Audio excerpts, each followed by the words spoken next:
हाँ जी, नमस्कार, सभी का स्वागत है हमारे इस कार्यक्रम में। Good morning. Good morning. एक दो मिनट और थोड़ा सा इधर उधर की बातें कर लेते हैं, फिर उसके बाद स्टार्ट करते हैं। बच्चे ज्वाइन कर ही रहे हैं। लास्ट क्लास तक मैंने ऑलमोस्ट पोटेंशियल एनर्जी को आपको सिखा दिया है। तो इस चैप्टर के 3 हिस्से हैं, ये बार बार मैं बताता हूँ जिससे कि आपको याद हो जाएगी भाई पढ़ना क्या क्या है। एक में तो इलेक्ट्रिक फील्ड और फोर्स, ये तो हो गया पहला पार्ट ऑफ द चैप्टर। इस चैप्टर में इंपॉर्टेंट था इलेक्ट्रिक फील्ड, और इलेक्ट्रिक फील्ड भी हमने 9-10 ऑब्जेक्ट्स का निकाला। हमने पॉइंट चार्ज का निकाला, रॉड का निकाला, रॉड के सामने रॉड के साइड में रिंग का निकाला, सर्कुलर आर्क बनाया, डिस्क बनाया। तो 5 रिजल्ट, तो 6 रिजल्ट ये हो गए। और उसके बाद स्फीयर के रिजल्ट किए, सिलेंडर के रिजल्ट किए और शीट के रिजल्ट किए। शीट में शीट और प्लेट दो थे, स्फीयर में भी कंडक्टिंग नॉन कंडक्टिंग और सिलेंडर में भी कंडक्टिंग नॉन कंडक्टिंग। उसमें स्फीयर वाला रिजल्ट और शीट वाले रिजल्ट ज्यादा इंपॉर्टेंट है जब हम लोग गॉस लॉ से कर रहे हैं। शीट वाले रिजल्ट तो सर उतने हमने देखे नहीं, आपने तो ज्यादातर सवाल स्फीयर वाले कराए। हाँ, इलेक्ट्रोस्टैटिक में स्फीयर वाले सवाल ज्यादा मिलेंगे, लेकिन जब अगला चैप्टर जाएंगे कैपेसिटेंस, तो वहां पे अचानक प्लेट वाले रिजल्ट यानी सिग्मा बाय एप्सिलॉन नॉट वाले रिजल्ट ज्यादा पूछने स्टार्ट हो जाएंगे। तो फर्स्ट पार्ट में हमने गॉस लॉ, इलेक्ट्रिक फील्ड और गॉस लॉ से इलेक्ट्रिक फील्ड निकालना सीखा। यही आपके सिलेबस का पार्ट है जो अब टेस्ट होगा। दूसरा पार्ट है पोटेंशियल एनर्जी एंड पोटेंशियल।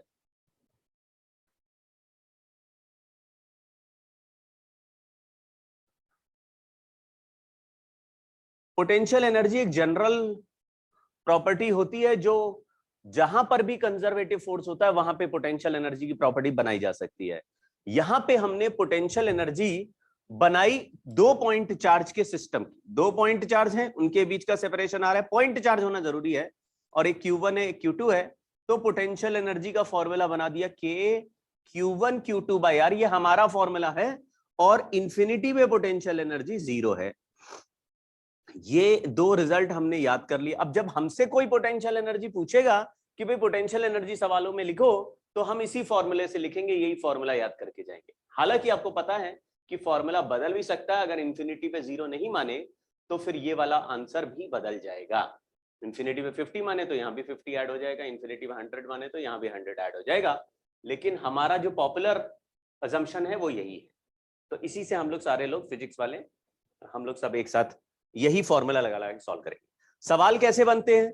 अगर एक जगह पर काइनेटिक एनर्जी K1 और पोटेंशियल एनर्जी U1 है, दूसरी जगह पर kinetic energy K2, potential energy U2 है, तो K1 + U1 = K2 + U2। इस तरह का एक आध सवाल किया होगा, नहीं किया तो हम कर लेंगे। दूसरा हमने कॉन्सेप्ट बना रहे हैं, अब मैं यहां से पढ़ा रहा हूं आपको इलेक्ट्रिक पोटेंशियल से।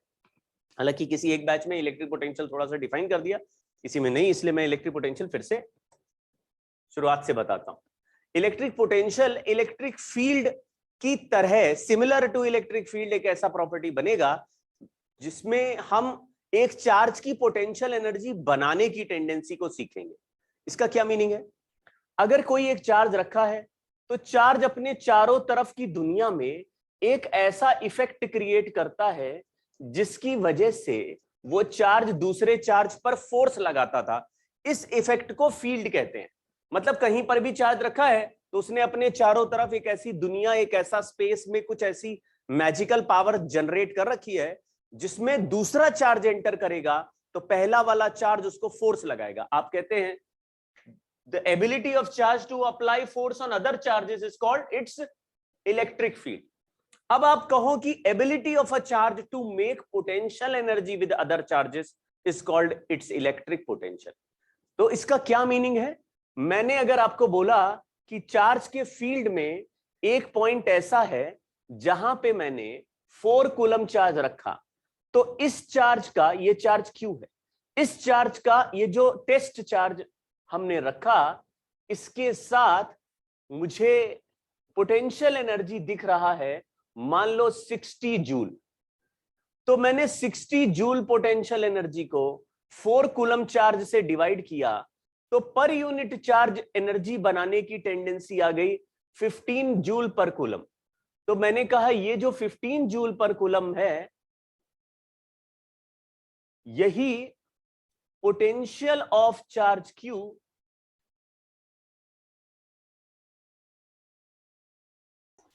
एट पॉइंट P है। डेफिनेशन बिल्कुल, ये मतलब कहानी बिल्कुल वैसी लग रही होगी जैसी इलेक्ट्रिक फील्ड में हमने पढ़ी। इलेक्ट्रिक फील्ड में क्या पढ़ा था? इलेक्ट्रिक फील्ड में हमने पढ़ा था कि भाई चार्ज अगर फोर्स F लगाता है तो टेस्ट चार्ज पे जो फोर्स लगाता है उसको टेस्ट चार्ज से डिवाइड कर दो। अब क्या बोल रहे हैं? चार्ज जितना पोटेंशियल एनर्जी बनाता है टेस्ट चार्ज के साथ, सर आवाज नहीं आ रही है। सर आ रही है। आ रही है सर। सर आ रही है आवाज। सर आ रही है। आवाज नहीं सर आ रही है। प्रखर बोला क्या?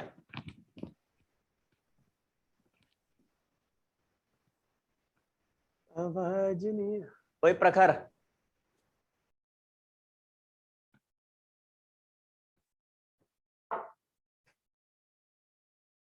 बहुत चिल्ला के बोल रहा हूं मैं तो, अगर माइक हटा दूं तो भी तुम्हारे घर तक पहुंच जाएगी आवाज। खैर, तो हमारे को ये पता चल गया कि charge energy per unit charge को एक नया नाम दे देते हैं, पोटेंशियल एनर्जी। तो पोटेंशियल एनर्जी में 2-3 बातें लिखता हूं मैं, उसमें 1-2 बातें मैन मेड है, मतलब हमारे बारकेटी मेड है, और 2-3 बातें किताबों में। नहीं आ रही सर? उस समय वीडियो पहले आ रहा था, आवाज बाद में आ रहा था। अरे वो तो लैग करता है, तुम लिंक ले लो ना। अब सही है सर। लिंकवा भेज दिया हूं मैं, लिंकवा मिले। सर अब आ रही।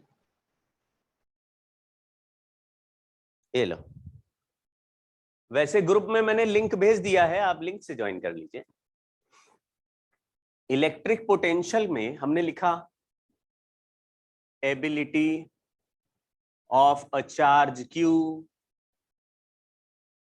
To make potential energy with other charges. दूसरी बात लिख दी, work done by external force on unit positive charge to move from infinity to a point P। कुछ समझे क्या? यहां यूनिट पॉजिटिव चार्ज क्यों रखा? क्योंकि अगर test charge unit positive charge है तो पोटेंशियल एनर्जी को पोटेंशियल कहेंगे। कुछ सेंस बना? तो पोटेंशियल एनर्जी को टेस्ट चार्ज से डिवाइड कर दीजिए, potential energy with test charge. 3-4 definition बन सकती हैं, जो मर्जी आप लिख दीजिए, स्कूल में काम आ जाएगा। अंदरूनी बात यह है कि ये तो चार्ज की एबिलिटी हो गई कि भाई एक चार्ज क्यों रखा है तो दूसरे चार्ज के साथ कितना पोटेंशियल एनर्जी बनाना चाहता है। जैसे यहां पे मैंने बोला कि अगर इस चार्ज का पोटेंशियल 15 है तो ये यूनिट चार्ज के साथ कितनी पोटेंशियल एनर्जी बनाएगा बताओ? सर 15 जूल बनाएगा। अगर क्योंकि इसकी potential energy per unit coulomb 15 है तो ये यूनिट चार्ज के साथ 15 बनाएगा, तो यूनिट के साथ 15 बनाएगा, पर जो भी चार्ज तुम रखोगे उसके साथ अलग बनाएगा। जैसे अगर मैं 2 कूलम रख दूं तो फिर पोटेंशियल एनर्जी 30 जूल बनाएगा। अगर 3 कूलम रख दें तो 45 जूल बनाएगा। अगर 4 कूलम रख दें तो 60 जूल बनाएगा। 5 कूलम रख दें तो 75 बनाएगा। मतलब पोटेंशियल का वैल्यू यही रहेगा 15। जो चार्ज ला रहे हैं उससे मल्टीप्लाई करना पड़ेगा। तो ये तो हम फोर्स में भी सीख चुके हैं, वही पुरानी बात है, कोई नई बात नहीं। जब पहले फोर्स की बात करते तो फील्ड बनता था, अब potential energy per unit charge. अगर external work done to bring a charge from infinity to a point is called potential energy. अगर वर्क डन करके एक चार्ज को किसी पॉइंट पर लाओगे इंफिनिटी से, तो जो वर्क करना पड़ेगा उसको बोलते हैं पोटेंशियल एनर्जी। तो यूनिट चार्ज पे जो वर्क करना पड़ेगा उसको बोलेंगे पोटेंशियल। थोड़ा थोड़ा आइडिया लग गया कि भाई जो भी पोटेंशियल एनर्जी के साथ करते थे उसमें दूसरे वाले चार्ज को, एक चार्ज जिसका पोटेंशियल निकालने वो तो फिक्स है, दूसरे चार्ज का नाम 1 कूलम रख दो, तो whatever we used to do in potential energy will be true for electric potential. इसी डेफिनेशन को हम पलट के work done negative of minus of work done by electric field on unit positive charge from infinity to P. तो ये potential at P आ जाएगा।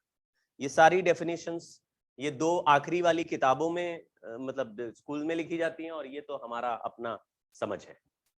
तो फिर हमने कहा क्या इससे हम जैसे इलेक्ट्रिक फील्ड सॉल्व करते थे तो हमने अलग अलग इलेक्ट्रिक फील्ड सॉल्व किया था। पहला इलेक्ट्रिक फील्ड हमने पॉइंट चार्ज का सॉल्व किया था, फिर कुछ इलेक्ट्रिक फील्ड रॉड के, रिंग के, इस तरीके से रिजल्ट बनाए थे। तो क्या इस चैप्टर में यहां पर पोटेंशियल के भी ऐसे ही रिजल्ट बना सकते हैं? तो फर्स्ट पार्ट में यही करेंगे। लेकिन आप पॉइंट चार्ज का देख लो। एक पॉइंट चार्ज है Q, उसके सामने हमने रख दिया यूनिट पॉजिटिव चार्ज। एक यूनिट पॉजिटिव चार्ज रख दिया मैंने, और उसके बीच का सेपरेशन R है। अगर मैं पोटेंशियल एनर्जी पूछूंगा तो आप लिखेंगे K into Q into 1/R। तो पोटेंशियल ऑफ चार्ज Q का फॉर्मूला KQ/R हो गया। ये एक स्केलर क्वांटिटी है, यानी कि आपको इस क्वांटिटी में कोई भी डायरेक्शन लिखने की जरूरत नहीं है। KQ/R पूरा कंप्लीट आंसर है, इसमें कोई घबराने की बात नहीं होगी। कोई बोलता पोटेंशियल का आंसर बताओ पॉइंट चार्ज के, KQ/R, सिंपल बात। इसका अगर ग्राफ बनाए तो ग्राफ ऐसे डिक्रीज होता हुआ दिखेगा, पोटेंशियल वर्सेस डिस्टेंस का। इस फंक्शन में जैसे पोटेंशियल एनर्जी लिखते थे, चार्ज का वैल्यू साइन के साथ लिखेंगे। तो अगर पॉजिटिव चार्ज रखेंगे तो पॉजिटिव पोटेंशियल आएगा, नेगेटिव चार्ज रखेंगे तो नेगेटिव पोटेंशियल आएगा, और चार्ज अगर चार्ज से इनफाइनाइट डिस्टेंस चले जाए तो पोटेंशियल का वैल्यू 0 आएगा। तो थोड़ा इसका मुद्दा समझना। अगर एक चार्ज कहीं रखा है तो जैसे चार्ज के चारों तरफ इलेक्ट्रिक फील्ड बन जाता था, away away away away away away, अगर पॉजिटिव चार्ज, ऐसी चार्ज रखने पर उसके चारों तरफ पोटेंशियल के नंबर बन जाएंगे, कहीं 50, कहीं 30, कहीं 20, कहीं 10, कहीं 5। तो जहां 30 लिखा है वो बोल रहा है कि इस पॉइंट पर कोई भी चार्ज रखोगे, जैसे यूनिट चार्ज रखोगे तो 30 जूल बनेगा एनर्जी इन दोनों के बीच में। और अगर तुमने 2 कूलम रख दिया तो 30 वाली जगह पर टोटल पोटेंशियल एनर्जी बन जाएगा 60 जूल। तो हर जगह जो नंबर दिख रहा है वो यूनिट चार्ज के साथ कितना पोटेंशियल एनर्जी ये बना सकता है उसका आंसर दिख रहा है। तो इससे फायदा क्या होता है? फायदा ये होता है कि if a test charge Q1 is kept at a point of external potential V, बोलो पोटेंशियल एनर्जी कितनी आएगी?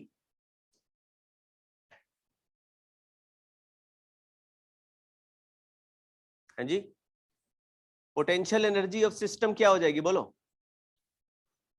Q1V।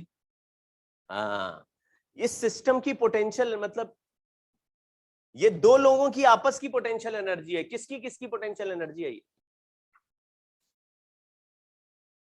किसकी किसकी पोटेंशियल एनर्जी है ये? तो वहां पर जितना पहले से चार्ज है उसकी। हाँ, जो चार्ज पोटेंशियल बना रहा है वो, और जो चार्ज हमने पोटेंशियल वाली जगह पर रख दिया है वो, यानी Q1 के साथ उस चार्ज की पोटेंशियल एनर्जी आई जो चार्ज पहले से ही क्या कर रहा है, पोटेंशियल V बना रहा है। कुछ समझ में आया क्या? Yes sir. तो अभी जैसे फील्ड में करते थे कि अगर फील्ड का कॉन्सेप्ट पता है तो तुम एक ऑब्जेक्ट की फील्ड निकाल सकते हो, एक चार्ज की, लेकिन एक चार्ज का फोर्स नहीं निकाल सकते। ऐसे एक चार्ज का पोटेंशियल निकाल सकते हो, उसका पोटेंशियल एनर्जी नहीं निकाल सकते। बाद में जब दूसरा चार्ज उसके सामने रखेंगे तो फिर उस सेकंड वाले चार्ज को multiply with potential of first charge करोगे तो पोटेंशियल एनर्जी आ जाएगा। ये खेल कुछ समझ में आ रहा है? जी सर। तो अगर मैं Yes, आपको sir. बोलूं मेरे पास एक सिलेंडर है, तो सिलेंडर की पोटेंशियल एनर्जी बताओ, या मेरे पास एक रॉड है पोटेंशियल एनर्जी बताओ, तो आप कहोगे कि ये तो कुछ बढ़िया सवाल बना नहीं, क्योंकि रॉड अकेले तो क्यों पोटेंशियल एनर्जी बनाएगा। हालांकि आगे चल के पढ़ेंगे कि सिंगल ऑब्जेक्ट भी पोटेंशियल एनर्जी बनाते हैं, कैसे बनाते हैं वो सिखाऊंगा। लेकिन मान लो मैंने बोल दिया कि एक स्फीयर है, उसकी पोटेंशियल एनर्जी बनाओ, तो आप कहोगे स्फीयर के सामने किसी को रखो। तो मैंने बोला एक स्फीयर है, उसके सामने एक Q1 चार्ज रख दिया, तो आपके पास दो ऑप्शन है। आप ये कह सकते हो Q1 के पोटेंशियल में स्फीयर रखा है या स्फीयर के पोटेंशियल में Q1 रखा है। दोनों बात समझ में आ रही क्या बोल रहा हूं? Yes sir. तो अगर Yes, स्फीयर sir. का पोटेंशियल मैंने V1 निकाल दिया तो उससे Q1 मल्टीप्लाई कर दो, जो चार्ज रखते हो दूसरे का पोटेंशियल पहला चार्ज मल्टीप्लाई कर दो, या पहले का पोटेंशियल इनटू दूसरा चार्ज मल्टीप्लाई कर दो, दोनों से एक ही पोटेंशियल एनर्जी आएगी, एक ही आएगी। इसलिए पोटेंशियल का कैलकुलेशन करना बड़ा हमारे लिए जरूरी है। अब यहां पे एक रिलेशन लिखा है, इनफैक्ट दो रिलेशंस लिखे हैं जो कि इलेक्ट्रिक फील्ड और पोटेंशियल को आपस में रिलेट कर रहे हैं। दोनों ही बहुत इंपॉर्टेंट रिजल्ट है। ये दोनों रिजल्ट कैसे आए? अगर पोटेंशियल एनर्जी का फॉर्मूला देखें तो minus integration F dot d are होता है।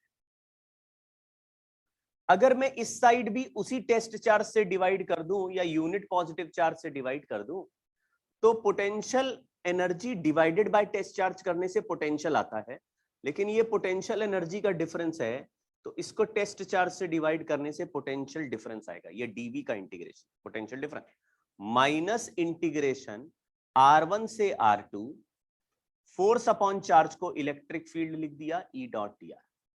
बहुत ही इंपॉर्टेंट और बढ़िया रिजल्ट है ये, इसको हमेशा याद रखना। तो जिन केस में इलेक्ट्रिक फील्ड का आंसर मुझे पता है, उस इलेक्ट्रिक फील्ड को अगर मैं दो पॉइंट के बीच में इंटीग्रेट कर दूंगा तो उन दोनों पॉइंट का पोटेंशियल डिफरेंस आ जाएगा, यानी कि V2 minus V1 equal to minus of integration R1 से R2 electric field dot d r. किसी ने बोला अरे हमने तो अभी पोटेंशियल का फॉर्मूला KQ बाय R बनाया था, वो फॉर्मूला केवल पॉइंट चार्ज का पोटेंशियल है, जबकि ये फॉर्मूला किसी भी ऑब्जेक्ट के लिए काम करेगा जिसका भी इलेक्ट्रिक फील्ड मुझे पता है। आपको आइडिया लगा क्या बोला? तो स्फीयर का जब पोटेंशियल निकालते होंगे तो यहां पे किसका इलेक्ट्रिक फील्ड रखेंगे? स्फीयर का। अगर स्फीयर का इलेक्ट्रिक फील्ड में इंटीग्रेट करूंगा किसी भी दो पॉइंट के बीच में, तो स्फीयर के चार्ज की वजह से पोटेंशियल डिफरेंस का वैल्यू उन्हीं दो पॉइंट पे आ जाएगा। नॉर्मली हम इंफिनिटी पे पोटेंशियल को क्या लेने वाले हैं? जीरो। तो अगर मैं R से लेकर इंफिनिटी तक इंटीग्रेट करूंगा तो R से लेकर इंफिनिटी के बीच का पोटेंशियल डिफरेंस आएगा, जिसमें इंफिनिटी के पोटेंशियल को हम क्या लिख देंगे? जीरो।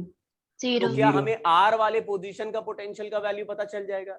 इसलिए ज्यादातर सवालों में आप देखेंगे कि इंटीग्रेशन लिमिट R से जीरो, मतलब किसी पॉइंट जहां पे पोटेंशियल निकालना वहां से इंफिनिटी, सॉरी जीरो, R से इंफिनिटी का पोटेंशियल ये इंटीग्रेशन चल रहा होगा। तो आप कहेंगे भाई इंफिनिटी तक क्यों जा रहे हो, R1 से R2 क्यों नहीं जा रहे? तो R2 पे भी नहीं पता, R1 पे भी नहीं पता, तो दो अननोन हो गए। जबकि इंफिनिटी तक करेंगे इंटीग्रेशन तो आखिरी वाले पॉइंट का पोटेंशियल जीरो हो जाएगा, ऐसा हम मान के चलेंगे। बहुत बार काम इससे चल जाएगा, कई बार काम नहीं भी चलेगा, क्योंकि इंफिनिटी वाला पॉइंट डिफाइन कई बार नहीं भी होगा। इसी रिजल्ट को उल्टा लिखने से ये आता है। जैसे अगर मैं दोनों साइड इंटीग्रेशन साइन हटा दूं तो dv is equal to minus E dot d r है, तो E का वैल्यू क्या हो गया? ये माइनस कभी मत भूलना। तो इलेक्ट्रिक फील्ड को इंटीग्रेट करने से dv बनता है या पोटेंशियल डिफरेंस बनता है, तो पोटेंशियल को डिफरेंशिएट करने से, क्योंकि ये तो हमको पता चल गया ना, इंटीग्रेशन का उल्टा प्रोसेस डिफरेंशिएशन है। तो इस इलेक्ट्रिक फील्ड को अभी इसीलिए पोटेंशियल ग्रेडियंट कहते हैं। पोटेंशियल ग्रेडियंट यानी कि डिस्टेंस के साथ कैसे पोटेंशियल चेंज होता है। इसलिए इलेक्ट्रिक फील्ड का पहले पॉपुलर यूनिट होता था न्यूटन पर कूलम, अब इसका यूनिट हो जाएगा वोल्ट पर मीटर। ये जो ऊपर वाला टर्म लिखा है ये पोटेंशियल है, और पोटेंशियल डिफरेंस या पोटेंशियल का यूनिट होता है वोल्ट। ये जो यूनिट है इसका ये वोल्ट है, और ये इलेक्ट्रिक फील्ड है, और ये dr डिस्प्लेसमेंट। अब मैं आपको एक चीज सॉल्व करके दिखाता हूं। ये हमारे पास पॉइंट चार्ज है, बताओ मुझे पॉइंट चार्ज से r डिस्टेंस पे इलेक्ट्रिक फील्ड का फॉर्मूला क्या होता है? KQ by R square. KQ by R square है। अगर यहां पे छोटा डिस्प्लेसमेंट dr कर दे तो हम R से लेकर इंफिनिटी जा रहे हैं, तो पोटेंशियल डिफरेंस का value minus integration KQ by R square, आगे dr, इंटीग्रेशन लिमिट R से इंफिनिटी। तो R से अगर इंफिनिटी जाएंगे तो पोटेंशियल का value at infinity minus potential का वैल्यू एट R इक्वल, अब इसका इंटीग्रेशन आपने सुना है क्या? ये dr बाय R स्क्वायर का integration -1 by R -1 -1 minus minus काट देंगे तो KQ बाय R बचेगा। इसमें लिमिट चलेगा R से इंफिनिटी, तो हमने KQ by infinity minus KQ by R, अपना देसी टाइप लिख रहे हैं, मैथ्स के हिसाब से लिखोगे तो ऐसा लिखना पाप होता है, लेकिन ये KQ बाय इंफिनिटी हो जाएगा 0, समझ गए क्या? जी सर। और इंफिनिटी वाले पॉइंट पर पोटेंशियल का वैल्यू क्या होता है? 0 तो ये माइनस से माइनस हटाओ तो पोटेंशियल R डिस्टेंस पे कितना आया? KQ by R। क्या ये फॉर्मूला अभी थोड़ी देर पहले हम वैसे ही याद कर चुके थे पोटेंशियल एनर्जी से निकाल के? यस तो पोटेंशियल पता लगाने के दो तरीके हो गए। अगर हमें किसी तरह से पोटेंशियल एनर्जी दो चार्ज के बीच में पता है तो दूसरे चार्ज को +1 लिख दो तो पहले चार्ज का पोटेंशियल आ जाएगा, एक तरीका। दूसरा तरीका, अगर मुझे उस चार्ज का इलेक्ट्रिक फील्ड पता है तो मैं उसको एक पॉइंट से लेकर इंफिनिटी तक इंटीग्रेट करने की कोशिश करूंगा, तो पोटेंशियल डिफरेंस 2 पॉइंट यानी इंफिनिटी और R के बीच का आएगा। इंफिनिटी वाले को अगर 0 लिख दिया तो R वाले पोजीशन पर पोटेंशियल का वैल्यू आ जाएगा, एक तरीका ये। तीसरा तरीका एक और है, क्योंकि पॉइंट चार्ज का फील्ड निकाल चुके हैं, अब मान लीजिए एक से ज्यादा पॉइंट चार्ज कहीं पे होंगे तो फिर सभी अलग अलग चार्ज का पोटेंशियल निकाल के ऐड करना पड़ेगा। क्या बोलते हैं इस कॉन्सेप्ट को? Superposition principle. Very good. Superposition principle क्या हमको सिखाता है कि अगर एक चार्ज का पोटेंशियल V1 है तो वो V1 दूसरे चार्ज से इंडिपेंडेंट है, नहीं होता। तो अगर एक चार्ज Q1 है तो वो V1 बनाएगा, और कोई Q2 है तो वो V2 बनाएगा। तो Q1 वाला अपना बनाएगा, Q2 वाला अपना बनाएगा, Q3 वाला अपना बनाएगा, तो किसी भी जगह पर टोटल पोटेंशियल कैसे निकालेंगे? अब यहाँ पे वेक्टर क्वांटिटी तो है नहीं, तो आप कहेंगे total potential at any point will be sum of individual potential values. ये मैंने बोला ये स्केलर क्वांटिटी है, इसलिए ये सीधा ऐड करेंगे, मतलब इसमें कभी कोई गड़बड़ नहीं है। केवल एक ही खेल है कि पॉजिटिव चार्ज के पोटेंशियल का आंसर पॉजिटिव आएगा। जैसे अगर मैंने एक पॉजिटिव चार्ज रखा +Q1 और एक नेगेटिव चार्ज रखा -Q2, तो अगर मैं Q1 का पोटेंशियल निकालूंगा तो आएगा +Q1/R1, और Q2 का निकालूंगा -Q2 का तो -Q2/R2। तो दो पोटेंशियल एक पॉइंट पर बन गए, Q1 ने अपना बना दिया, Q2 ने अपना बना दिया। अब दोनों को ऐड करोगे तो टोटल आंसर आ जाएगा ये। लेकिन पॉइंट चार्ज के हिसाब से बोला मैंने, है ना भाई? Yes sir. ये आसान इसलिए मजेदार, देखो आपको ऐसा लगेगा, आपने कभी वो खेला है, पत्ते खेल, ताश खेला है? ताश? No sir. जुआ? No sir. हालांकि सुबह सुबह जगा के जुआ सिखाना नहीं चाहिए बच्चों को, लेकिन मान लीजिए आप पत्ते से 3 पत्ती खेल रहे, या फिर जुआ, या फिर पोकर, तो पहला रूल क्या होता है? पत्ते से बांट देते हैं। फिर क्या होता है? फिर आपके पास चॉइस होती है, आप या तो पत्ते देख के पैसे चलेंगे या फिर बिना पत्ते देखे पैसे चलेंगे। करेक्ट है? अरे देखा तो सुना तो होगा, ऐसे ही गेम होता है ना। तो अभी मान लो पहला इंसान है, उसने बोला मेरी 10 रुपए की चाल, तो उसने 10 रुपए बोल के कुछ नहीं होता, 10 रुपए निकाल के टेबल पे रखने होते हैं। कभी ऐसा देखा है आपने? या उसमें कसिनो में ऐसे कॉइन जैसे मिलते हैं अलग से, है ना?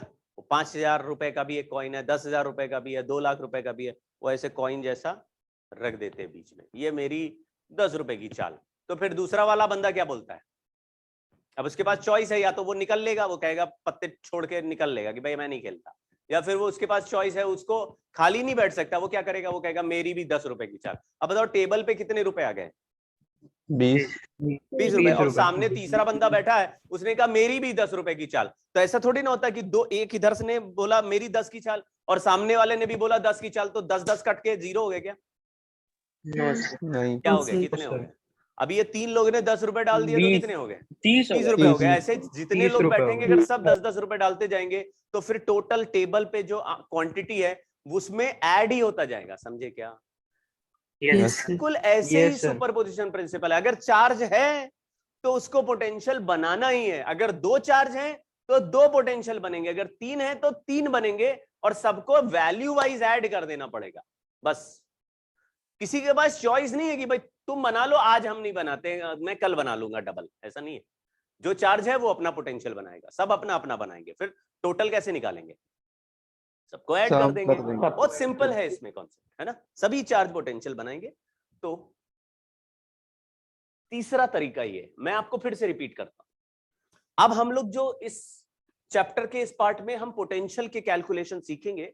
पोटेंशियल के कैलकुलेशन करने से हमें एनर्जी के सवाल सॉल्व होने में आसानी होती है, यानी कंजर्वेशन के क्वेश्चन सॉल्व करना बड़ा आसान होता है हमारे लिए। पोटेंशियल कैलकुलेट करने के लिए हमारे पास 2 फॉर्मूले हैं। एक फॉर्मूला ये वाला है, ये वाला।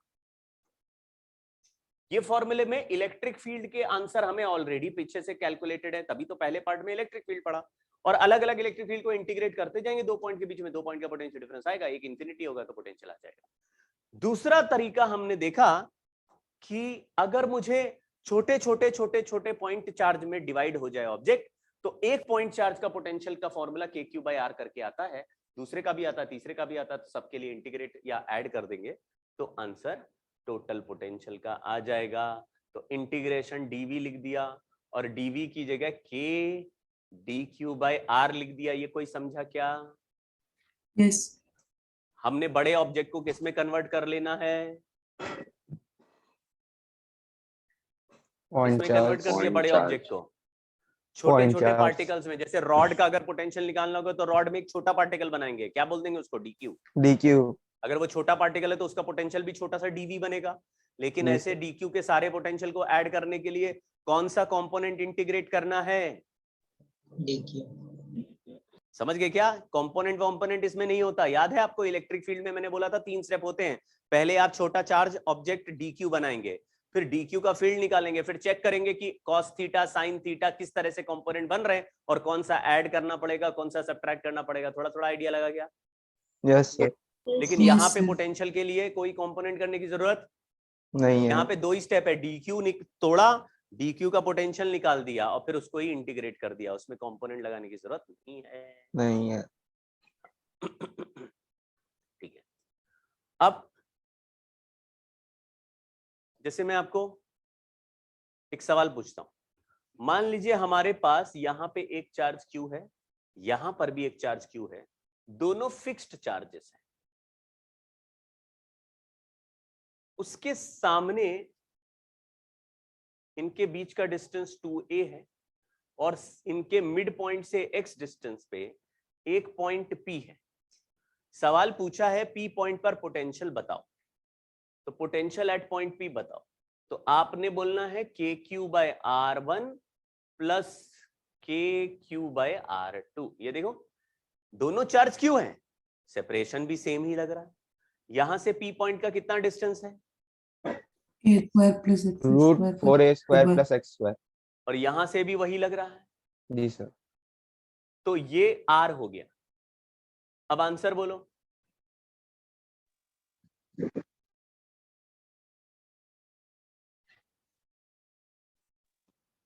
समझ गए क्या? Yes sir. कौन सा फॉर्मूला लगाया? KQ/R। KQ/R। कोई डायरेक्शन देखा क्या? नहीं सर। अगर 3 चार्जेस दिए होते यहाँ पे और फिर पोटेंशियल निकालना होता तो 3 का अलग अलग निकाल के ऐड कर देते। मामला बहुत इजी है कि नहीं है? Yes.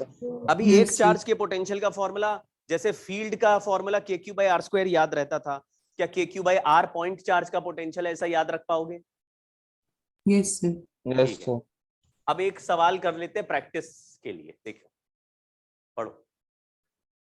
A regular polygon of n sides, each corner has a distance r from the center. Identical charges are placed at n-1 corners at center. The intensity is E. The potential is V. तो V और E में relation बनाना है। n charges हैं। कितने charges का है? n charges का। बहुत सारे चार्जेस का एक पॉलीगन बना हुआ है। सभी कॉर्नर पे चार्ज Q रख दिया, नहीं सभी पे नहीं, n-1 पे रख दिया, और सेंटर पे इलेक्ट्रिक फील्ड E है, यहां से हर चार्ज का डिस्टेंस R है। मुझे बताओ जब n साइड का पॉलीगन होता है तो उसके n-1 कॉर्नर पे चार्ज रख देने से नेट इलेक्ट्रिक फील्ड सेंटर पे कितना आना चाहिए? सर नेगेटिव ऑफ मान 1 चार्ज। नेगेटिव हाँ, वैल्यू बताओ, मैग्नीट्यूड केवल। सर k³/r माइनस हाँ, k³/r। तो एक ही चार्ज का फील्ड आएगा, मतलब n-1 में जो फील्ड बनेगा वो आखिरी एक चार्ज का केवल बनाना है, क्योंकि टोटल n चार्ज का फील्ड होता 0, तो n-1 का फील्ड आखिरी वाले nth चार्ज के बराबर। तो हमने इलेक्ट्रिक फील्ड का वैल्यू बोला तो आंसर आएगा k³/r, हालांकि डायरेक्शन नेगेटिव में आएगा, समझ गए क्या? Yes sir, minus k³/r। Yes, तो ये sir. नेट इलेक्ट्रिक फील्ड है, ये एक चार्ज का नहीं है, ये टोटल n-1 चार्जेस का फील्ड है, r²। सॉरी, समझ गए क्या? k³/r²। अब अगर मैं पोटेंशियल निकाल लूं तो पोटेंशियल कितना चार्ज का निकालना पड़ेगा? सबका। सबका। पोटेंशियल आपस में कटता है क्या? बोले इस नहीं चार्ज सर। ने बोला मेरा पोटेंशियल 10, ये भी बोलेगा मेरा 10, अपोजिट से बना रहे तो 0 नहीं हो जाएगा? नहीं सर। नहीं सर। ऐसा क्यों नहीं? क्योंकि तो इसमें वेक्टर- अपोजिट कुछ तो नहीं होता, वेक्टर सम डायरेक्शन नहीं से है। कोई फर्क नहीं पड़ता। ये नहीं बिल्कुल पड़ता। ताश का गेम है कि भाई एक ने बोला मेरी वजह से 10 जूल पर कूलम, दूसरा बोला नहीं मेरा भी 10 जूल पर कूलम, तो टोटल हो गया 20। तीसरे ने बोला नहीं मैं तो 20 बनाऊंगा, तो टोटल हो गया 40। चलो क्या लिख दें? n k³/r। एक चार्ज का k³/r, दूसरे का भी k³/r, तीसरे का भी k³/r, चौथे का भी k³/r, पांचवे का भी k³/r, तो पूरे n-1 चार्ज का हो गया n-1 k³/r। k³/r। अब पूछा v और e का रेशियो बताओ, तो मैं इसको e से डिवाइड कर देता हूं। e के लिए हमने डिवीजन लगा दिया k³/r² का, k³ कट के क्या आंसर आया? n-1r। कुछ समझ में आया क्या? जी sir. Yes sir. Yes sir. बहुत मुश्किल बातें चल रही क्या इस चैप्टर में? नहीं सर। अभी तक जो हम इलेक्ट्रिक फील्ड पढ़ चुके हैं वहां पे कुछ फॉर्मूले केसेस हमारे को याद रखने पड़ेंगे बार बार पढ़ के। अब जो पॉइंट चार्ज का कहानी चल रहा है वो बहुत आसान है, उसमें कुछ ज्यादा खेल नहीं है। ठीक है, सर हॉलो सिलेंडर वाला केस उतना इम्पोर्टेंट नहीं था। अब आ गया एग्जाम में तो क्या बोलोगे? सर ये तो इम्पोर्टेंट था, और नहीं आया तो सर ये तो बिल्कुल बेकार था। तो एडवांस के पॉइंट ऑफ व्यू से देखें तो सब कुछ इंपॉर्टेंट है, लेकिन मेंस और नीट में सिलेंडर वाले केसेस नहीं पूछे गए, या एक आध बार कभी पूछा होगा मुझे याद नहीं। रॉड वाला एग्जाम्पल ज्यादा पूछते हैं, किसमें? नीट और जेई में। और एडवांस में क्या है? एडवांस में कोई भेदभाव नहीं, कुछ भी पूछते हैं भाई, ठीक है। तो वहां उसके लिए फिर सब याद करना पड़ता है। चलिए एक पॉइंट और यहाँ पे 2-3 पॉइंट लिख रहा हूं, वो भी समझना, और सब इंपॉर्टेंट पॉइंट है यहाँ पे। पहला पॉइंट है कि इलेक्ट्रिक फील्ड को dr के साथ इंटीग्रेट करके माइनस लगाया तो पोटेंशियल चेंज आया। इसका मीनिंग भी समझना। इसका मीनिंग, इस इंटीग्रेशन का मीनिंग है कि potential changes due to electric field. Potential changes due to electric field. अगर dr जो है डिस्प्लेसमेंट है, जैसे फोर्स डॉट डिस्प्लेसमेंट कहते हैं तो वर्क डन आता, वैसे ही ये डिस्प्लेसमेंट है, dr डिस्प्लेसमेंट। तो अगर जो dr है वो अलोंग इलेक्ट्रिक फील्ड है, अलोंग मतलब पैरेलल, तो डेल्टा v नेगेटिव आएगा और पोटेंशियल डिक्रीज करेगा। मतलब समझना क्या बोल रहा हूं, सिखाता हूं फोटो के साथ। मान लीजिए किसी जगह पर इलेक्ट्रिक फील्ड ऐसे राइट में है, इलेक्ट्रिक फील्ड का डायरेक्शन ऐसे राइट में, और इस फील्ड में एक पॉइंट ए है और दूसरा पॉइंट बी है, एक पॉइंट ए है एक बी है।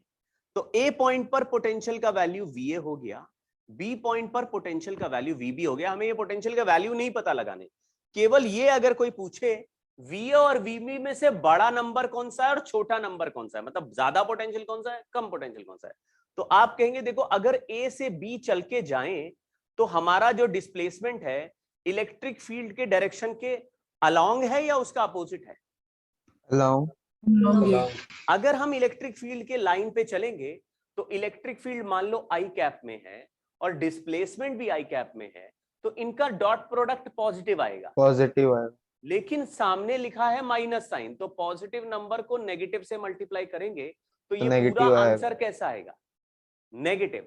ये नेगेटिव आंसर में आपका आंसर आएगा फाइनल माइनस इन। हम किधर से किधर जा रहे हैं, ए से VA से बी जा VB. रहे हैं, तो ए से बी में फाइनल पॉइंट कौन सा हुआ, B. बी। तो फाइनल माइनस इनिशियल का आंसर अगर नेगेटिव आए तो क्या ऐसा लिख सकते हैं कि वीबी का वैल्यू वीए में से नेगेटिव नंबर हटाना पड़ेगा। तो ऐसा लगेगा ना कि कोई भी नंबर में अगर नेगेटिव नंबर ऐड कर दें, या जैसे ये वैल्यू 10 है और उसमें कुछ नेगेटिव नंबर -2 -3 यहाँ पे लगा दें, तो ये वीबी का आंसर हमेशा वीए से छोटा हो जाएगा। तो यहां पे एक स्टेटमेंट क्या लिख दिया मैंने कि पोटेंशियल का वैल्यू डिक्रीज करेगा when we move along electric field.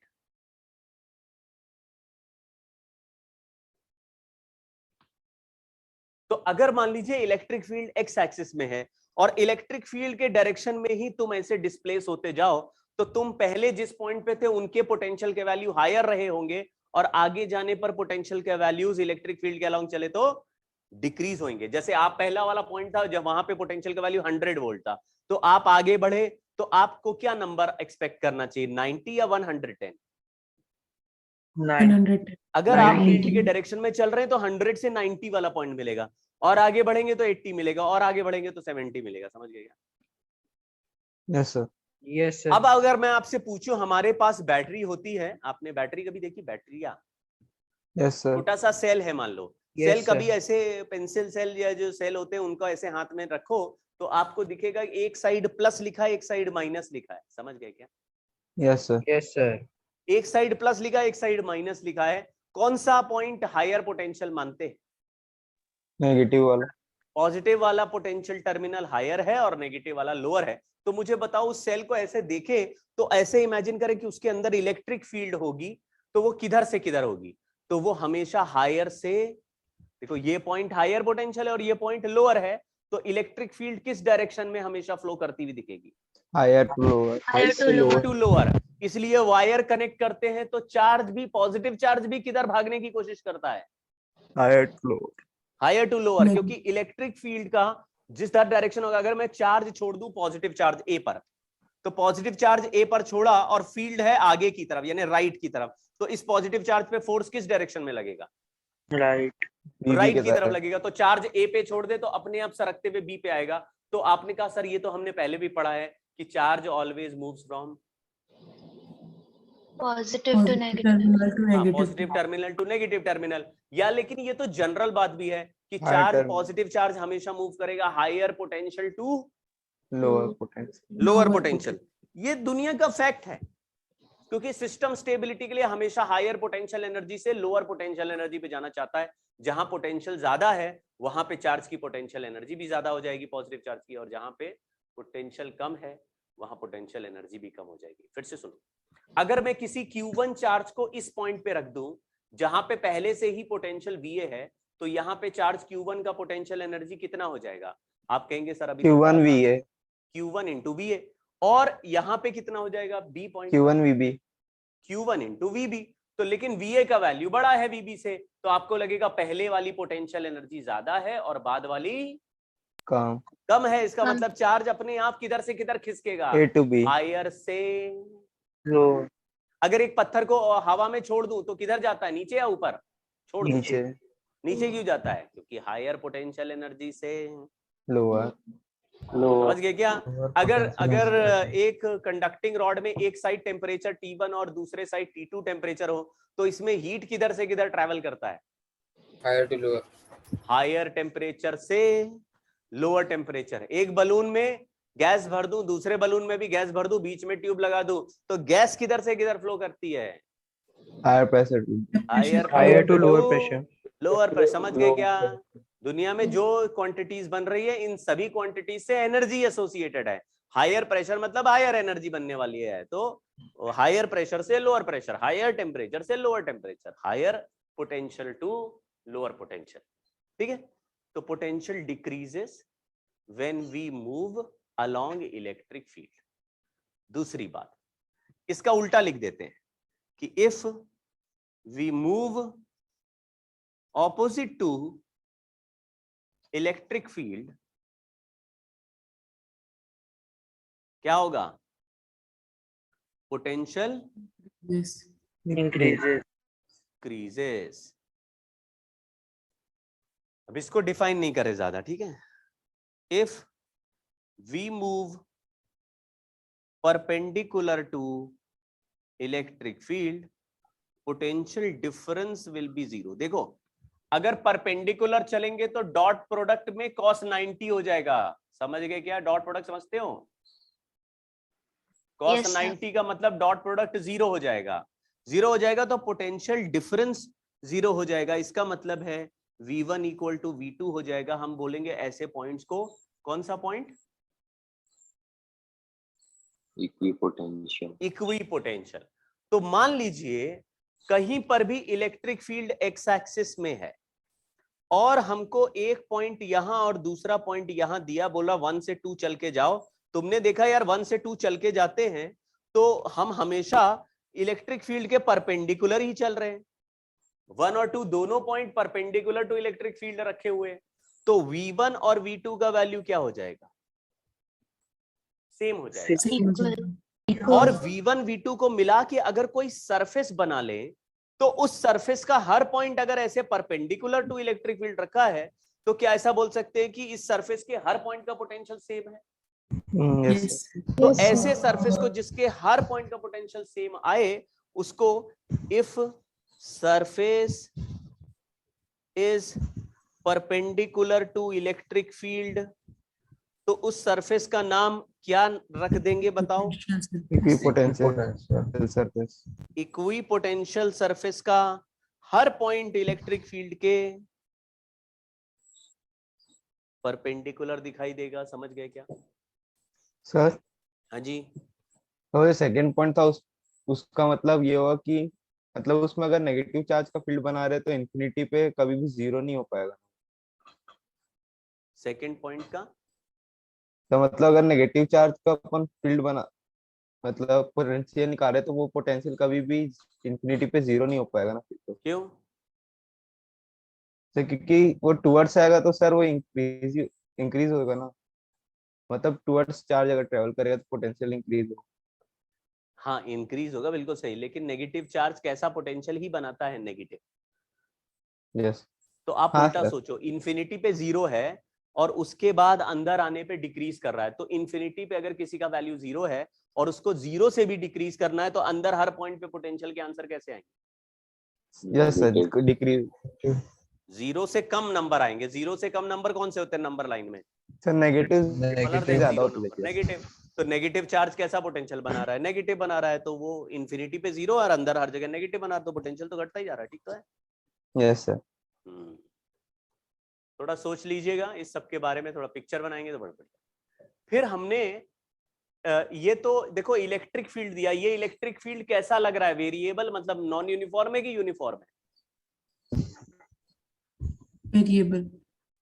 बहुत आराम से समझ लेना, हम दो तरह के सवाल करने वाले हैं। एक सवाल में इलेक्ट्रिक फील्ड से पोटेंशियल का वैल्यू कैलकुलेट करेंगे या पोटेंशियल डिफरेंस का, और दूसरे सवाल में पोटेंशियल से इलेक्ट्रिक फील्ड कैलकुलेट करेंगे।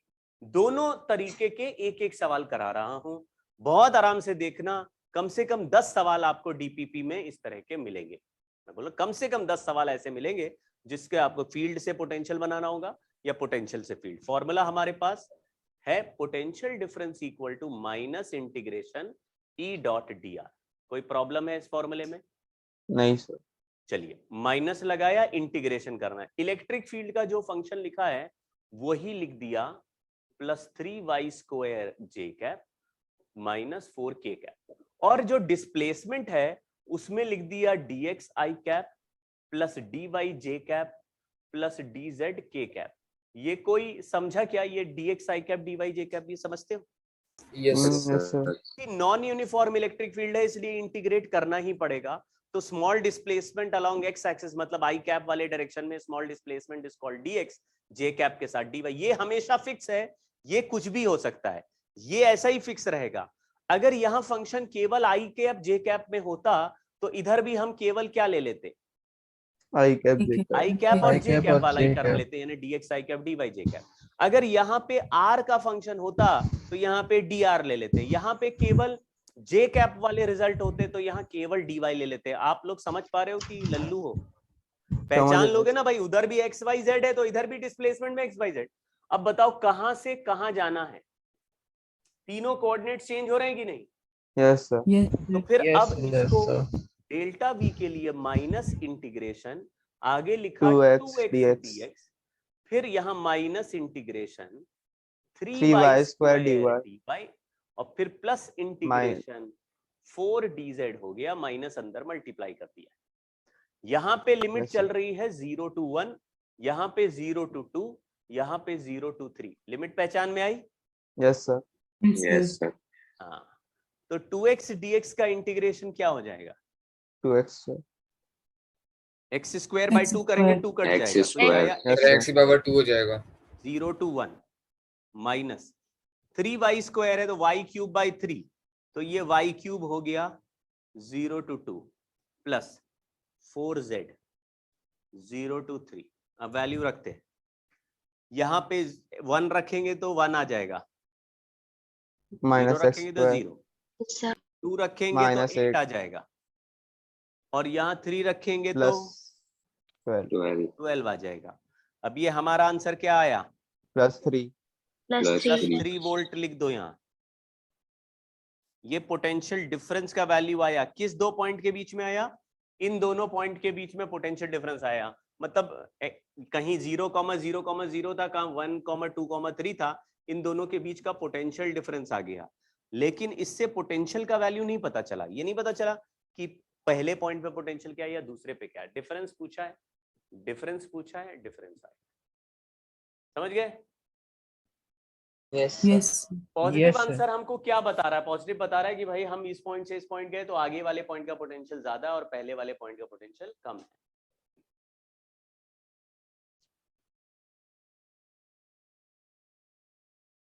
सर मतलब फील्ड अपोजिट डायरेक्शन में होगी ना। हाँ, 1 नहीं 2 मतलब 3 से 0। जैसे एक्स और वाई वाली फील्ड तो आगे की तरफ ही, आगे इसी डायरेक्शन में चल रही है, लेकिन जेड वाली फील्ड स्ट्रॉन्गर है और वो अपोजिट में चल रही है। माइनस के कैप लिखा है ना, देखो। Yes sir. तो ये वाला फील्ड बना रहा है बढ़ता हुआ पोटेंशियल और ये दोनों बना रहे घटने वाले। तो इन दोनों ने तो माइनस में लगाया था लेकिन उसने ज्यादा बढ़ा दिया, तो टोटल आंसर पॉजिटिव आ रहा है। ऐसे अलग अलग है, समझ गए? Yes sir. आपको ये भी समझ में आ गया होगा अब तक कि अगर मान लो किसी सवाल में फील्ड केवल एक्स एक्सिस में है तो वहां पे केवल एक्स एक्सिस वाले डिस्प्लेसमेंट के ऊपर ही पोटेंशियल डिफरेंस आएगा। अगर वाई और जेड में चलेंगे तो फील्ड के परपेंडिकुलर चल रहे हैं, वहां से कोई पोटेंशियल डिफरेंस नहीं आएगा। दूसरी बात आप समझ गए कि पोटेंशियल जो है पोटेंशियल एनर्जी से बना है, और पोटेंशियल एनर्जी कंजर्वेटिव फील्ड का कॉन्सेप्ट होता है, और कंजर्वेटिव फील्ड में वर्क डन कभी भी पाथ पर डिपेंड नहीं करता। नहीं तो करते। जैसे इस सवाल में हमें 0,0,0 से 1,2,3 पे जाना है, तो ये बताओ हम किस रास्ते से गए? हम डायरेक्टली चले गए या पहले एक्स में चले फिर वाई में फिर जेड में, या डायरेक्टली ऐसे चलेगा, स्पाइरल बना के गए? किस रास्ते से गए होंगे तो ये आंसर आया। सीधा सीधा डायरेक्ट। तो आपको बोलना है कि ये आंसर पाथ इंडिपेंडेंट होते हैं, कंजर्वेटिव फील्ड से बने हैं। पाथ इंडिपेंडेंट है इसलिए आप किसी भी रास्ते से जाओगे आंसर क्या आएगा? 3 वोल्ट सेम ही आएगा। तो अगर अलग अलग सवाल में बोल रहा है कि हम एक पॉइंट से दूसरा पॉइंट पहले एक्स एक्सिस से होते हुए गए फिर वाई से होते हुए गए, तो आंसर में क्या डिफरेंस है? आप बोलो आंसर जो आएगा वही आएगा। आपको पाथ बदलने से आंसर चेंज नहीं होवत है। पाथ डिफरेंस क्यों? Path independent.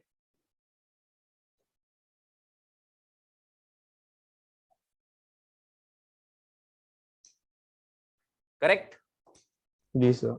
चलिए, इस सवाल में y और z वाला फील्ड 0 लिखा है और x एक्सिस का फील्ड लिखा है 4 न्यूटन पर कूलम x, यानी 4x है। Ex का वैल्यू 4x है, न्यूटन पर कूलम बोल दो या वोल्ट पर मीटर बोल दो, दोनों में से कुछ भी बोल सकते हैं। अब लिखा है there is a point A on y axis at y is equal to 3। बना लेते हैं, एक y इज इक्वल टू 3 पे एक पॉइंट है A, फिर बोल रहा है एक पॉइंट B भी है जो x इक्वल टू 4 पे है। What is the potential difference VB minus VA? VB minus VA मतलब हम कहां से कहां जा रहे हैं? A से B जा रहे हैं या B से A? -16। VB माइनस BA होता फाइनल माइनस इनिशियल, तो हम किधर जा रहे हैं? फाइनल सर ए माइनस से बी। A से B जा रहे हैं, A से B जा रहे हैं। करेक्ट? ये डिस्प्लेसमेंट हमारा A से B। अच्छा बताओ, A से B में y एक्सिस के अलाउंग कितना डिस्प्लेसमेंट है? 0। अबे 3 3 से तुम यार x एक्सिस में आ गए, y में कितना खिसक गए? बोलो ना, लल्लू हो सर गया? 3y में 3। हाँ, ये है -3j कैप, दिखा गया? Yes Yes, sir. और x में कितना डिस्प्लेसमेंट है? 4 आई कैप। प्लस 4i कैप, समझ गए क्या? Yes sir. तो अगर मैं डिस्प्लेसमेंट का वेक्टर लिखूं तो हमारा वैसे तो, लेकिन इसमें x एक्सिस के साथ फील्ड बदल रहा है, इसलिए ये कैसा फील्ड है? यूनिफॉर्म या नॉन यूनिफॉर्म? यूनिफॉर्म में इंटीग्रेशन करना ही पड़ता है, इसलिए हम डेल्टा वी लिख रहे हैं। Delta V is equal to minus integration E dot d r. EDR। यहाँ पे इलेक्ट्रिक फील्ड का फंक्शन क्या लिखा? 4x i cap. Sir disturbance आ रहा है कहीं जी, से। डिस्टरबेंस आ रहा है कहीं से। डिस्टर्बेंस आ रहा है?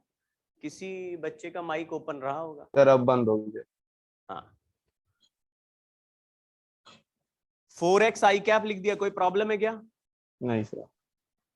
ये क्या लिखा है? इलेक्ट्रिक। Yes sir. ex लिखा है। ex का मतलब क्या? Sir x।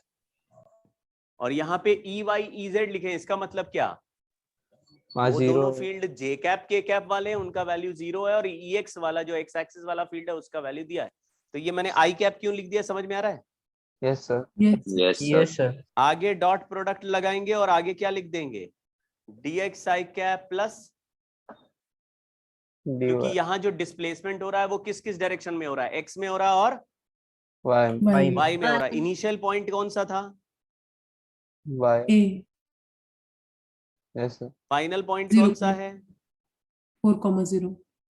पहचान पा रहे हो? Yes sir. चलिए, तो अभी dy के साथ तो कुछ होगा नहीं क्योंकि i डॉट जे 0 हो जाएगा, तो 4x dx का इंटीग्रेशन करना है। -4x dx, और x का वैल्यू बदल रहा है 0 से 4, y वाला छोड़ दिया, इक्वल टू x dx का इंटीग्रेशन क्या होता है? X square x by 2. Square by 2। 2 काट देंगे तो 2x स्क्वायर हो जाएगा, -2x स्क्वायर 0 to 4। बताओ आंसर। -32। -32। 32. -32 वोल्ट लिख दिया, समझ गए? जी सर।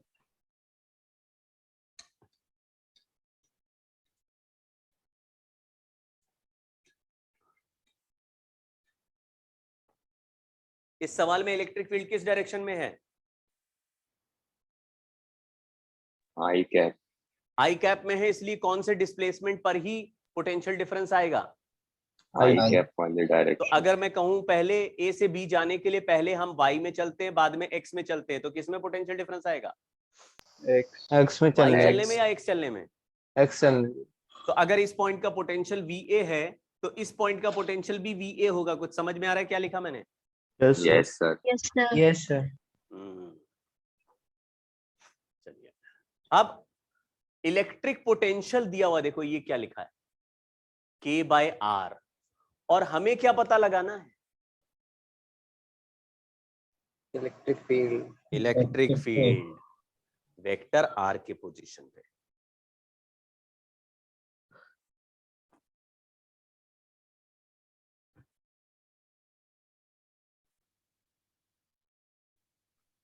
इलेक्ट्रिक फील्ड का formula minus d v by d r बोलना है, ठीक है। लेकिन अगर वेक्टर में बोले तो minus d v by d r r cap बोलना है। एक बार और ट्राई करते हैं। अगर इलेक्ट्रिक फील्ड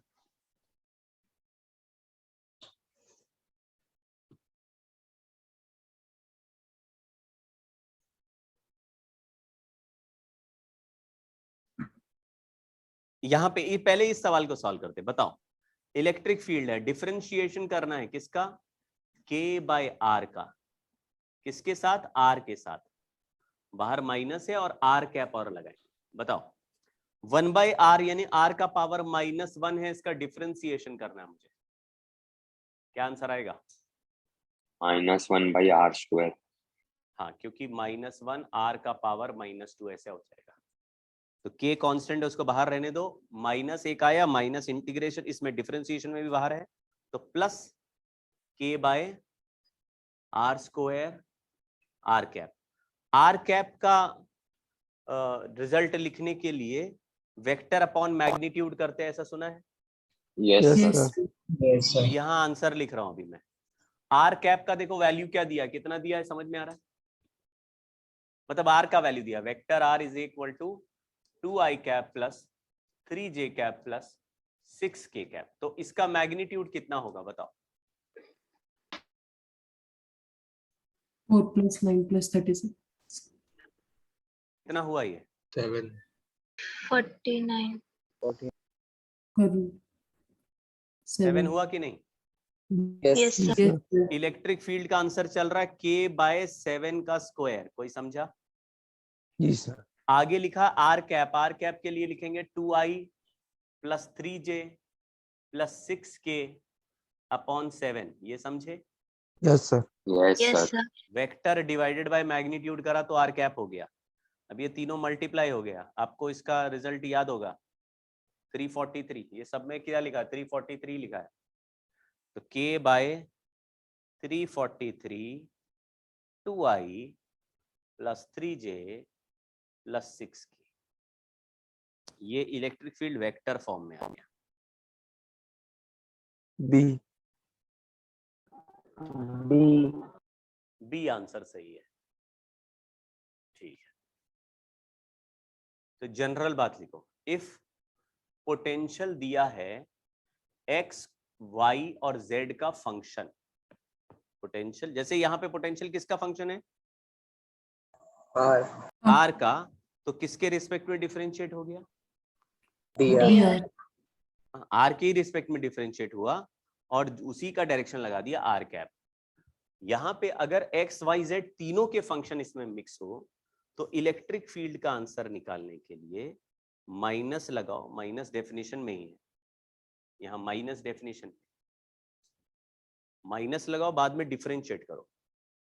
ये del v by del x i cap, del v by del y j cap, partial differentiation चल रहा है, del v by del z k cap.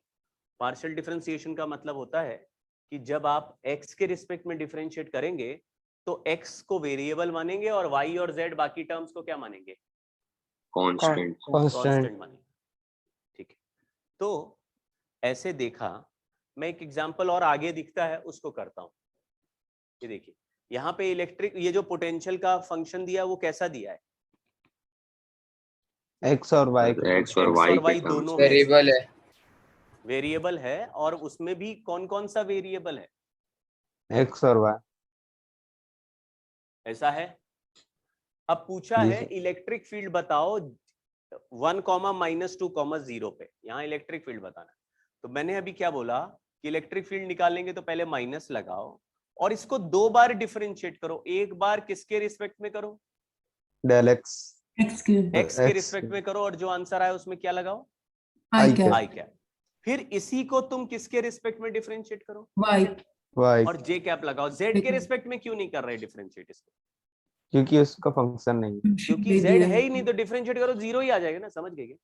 Yes sir. जो चीज नहीं होता मतलब उस पर डिपेंड नहीं कर रहा है, तो डिपेंड ही नहीं कर रहा तो डेरिवेटिव में बाकी सब कांस्टेंट हो गए। तो जब x के रिस्पेक्ट में डिफरेंशिएट करेंगे तो y वाले टर्म को किसकी तरह ट्रीट करेंगे? कांस्टेंट।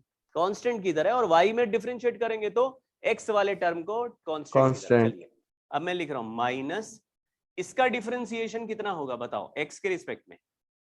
10x 10x 10x हो गया। और इसका डिफरेंशिएशन कितना होगा? 5y 5y हो गया। ये दोनों मिला के x के रिस्पेक्ट में डिफरेंशिएशन हुआ है, समझ गए क्या? इसके आगे I आई cap। कैप लिखा। ये पूरे को ऐसे नहीं सर, पहले वाले को x के रिस्पेक्ट कर दे, दूसरे को y में, ऐसा नहीं है। पूरे को x के रिस्पेक्ट में, फिर पूरे को y के रिस्पेक्ट में, फिर पूरे को z के रिस्पेक्ट में, पूरा 3 बार डिफरेंशिएशन होगा। अब x वाला हो गया प्लस, अब इसको x y के रिस्पेक्ट में करो, 0 इसको y के रिस्पेक्ट में करो, 5x और ये मिला के आगे लिख दिया j कैप। जो x का डेरिवेटिव आए उसको i कैप। बाद में ऐसा कंफ्यूज नहीं होना कि सर यहाँ तो y लिखा है, यहाँ i कैप लिखा है, सर ये तो अजीब लग रहा है। अजीब लगे यही आंसर है, ठीक है? अजीब लग रहा है, ठीक है, मतलब तो बताना। अभी कहां पे पूछा इलेक्ट्रिक फील्ड? 1,2 यानी x की जगह पूरे आंसर में क्या लिख देंगे? 1 तो 10 into 1 plus 5 into -2 i cap I cap plus, बोलो 5 J cap 5 0 5 तो 0 हो गया, 5 into 1 j cap, ठीक? Yes sir. yes sir तो हमारा आंसर क्या आया? 10 और -10 मिलके ये वाला फर्स्ट टर्म तो हो गया 0, 5j cap -5 j cap लिख दो तो -5 J cap ये किसका आंसर आया? Electric field electric field vector form में लिख दिया है। इलेक्ट्रिक फील्ड वेक्टर होता है, वेक्टर फॉर्म में आंसर आ जाएगा।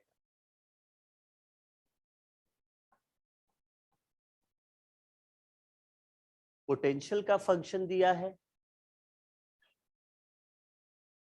तो उसको डिफरेंशिएट करो। इलेक्ट्रिक फील्ड का फंक्शन दिया है तो उसको इंटीग्रेट x y z के साथ इंटीग्रेट करो, दोनों में माइनस लगाएंगे। समझ गए क्या? Yes sir.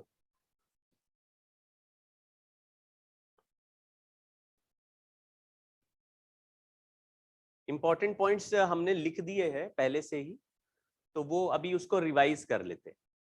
जैसे क्या ये हमने लिखा हुआ है? yes sir yes sir.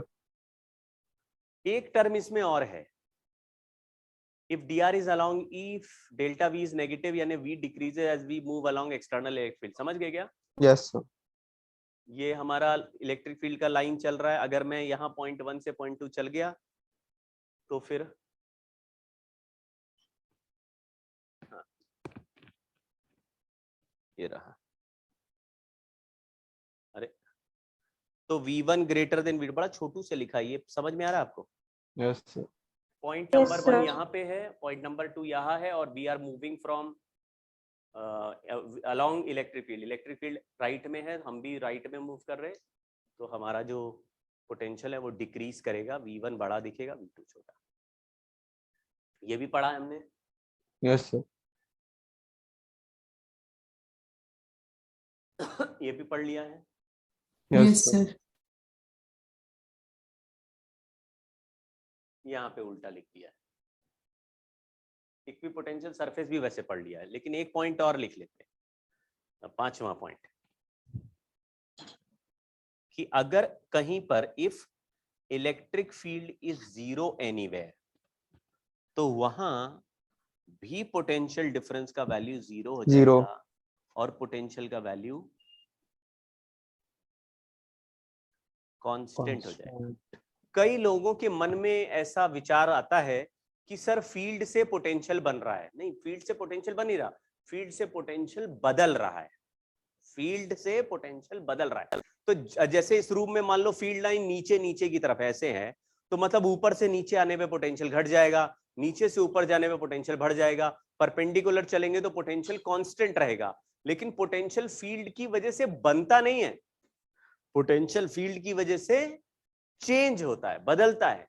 तो अगर फील्ड नहीं होगी तो पोटेंशियल चेंज नहीं होगा। तो आपको पोटेंशियल को क्या बोलना है? कांस्टेंट। ये एक बहुत फेमस सवाल है। ऐसे बोलते हैं अगर किसी पॉइंट पर E = 0 हो जाए तो वहां पर v इज इक्वल टू 0 भी होगा, क्योंकि इलेक्ट्रिक फील्ड को ही तो डिफरेंशिएट इंटीग्रेट करके तुम पोटेंशियल बना रहे हो, तो E ही 0 है तो पोटेंशियल भी 0 होगा। ये गलत है। इलेक्ट्रिक फील्ड को इंटीग्रेट करके पोटेंशियल नहीं बना रहे, पोटेंशियल डिफरेंस बना रहे। तो अगर E 0 है तो वहां डेल्टा भी 0 होगा। तो सवाल क्या है, ऐसे बोल दे, if E is equal to 0 implies V is equal to 0, true और फॉल्स? false. फॉल्स। 0 नहीं है, ये कांस्टेंट लिखना फिर भी ठीक है, ये 0 नहीं है ना। If V is equal to 0 implies E is equal to 0, true या फॉल्स? False. फॉल्स। कैसे? देखो सर, ये वहाँ पे दोनों del ना V एक होगा। दूसरे के डेरिवेटिव और इंटीग्रल है। मतलब जैसे electric field is minus dV by dr है, डेरिवेटिव है। तो ये इनका रिश्ता कुछ वैसा ही है जैसे वेलोसिटी और एक्सेलरेशन का होता था, याद आया? Yes. वेलोसिटी का डेरिवेटिव एक्सेलरेशन होता था। तो अगर किसी पॉइंट पर वेलोसिटी 0 है तो क्या जरूरी है कि एक्सेलरेशन उस पॉइंट पे 0 होगा? No, sir. ऐसा जरूरी नहीं। जैसे एक पत्थर को ऊपर फेंक दे, टॉप मोस्ट पॉइंट पे वेलोसिटी कितनी है? 0. और Zero. एक्सेलरेशन क्या है? वहां पे g है। तो वेलोसिटी 0 का मतलब एक्सेलरेशन 0 होता है क्या? नहीं एक्सेलरेशन 0 होने का मतलब वेलोसिटी 0 होता है क्या? no sir. एक्सेलरेशन 0 होने का मतलब क्या होता है? Velocity constant. आप समझ रहे हैं? बिल्कुल वैसे ही रिलेशन है। अगर फील्ड 0 है तो पोटेंशियल Constant है. कांस्टेंट हो Constant सकता है, है। पोटेंशियल 0 होना जरूरी नहीं है। करेक्ट है, 0 भी हो सकता है। जैसे ये ऑब्जेक्ट है, यहाँ पे रखा हुआ है, ये ऐसे रखा हुआ है, इसका वेलोसिटी भी 0 है और एक्सेलरेशन भी 0 है। 0. लेकिन ऐसा कंपलसरी नहीं है कि वेलोसिटी 0 का मतलब एक्सेलरेशन 0 हो और एक्सेलरेशन 0 का मतलब वेलोसिटी 0 हो। ऐसा कंपलसरी नहीं। समझ गए?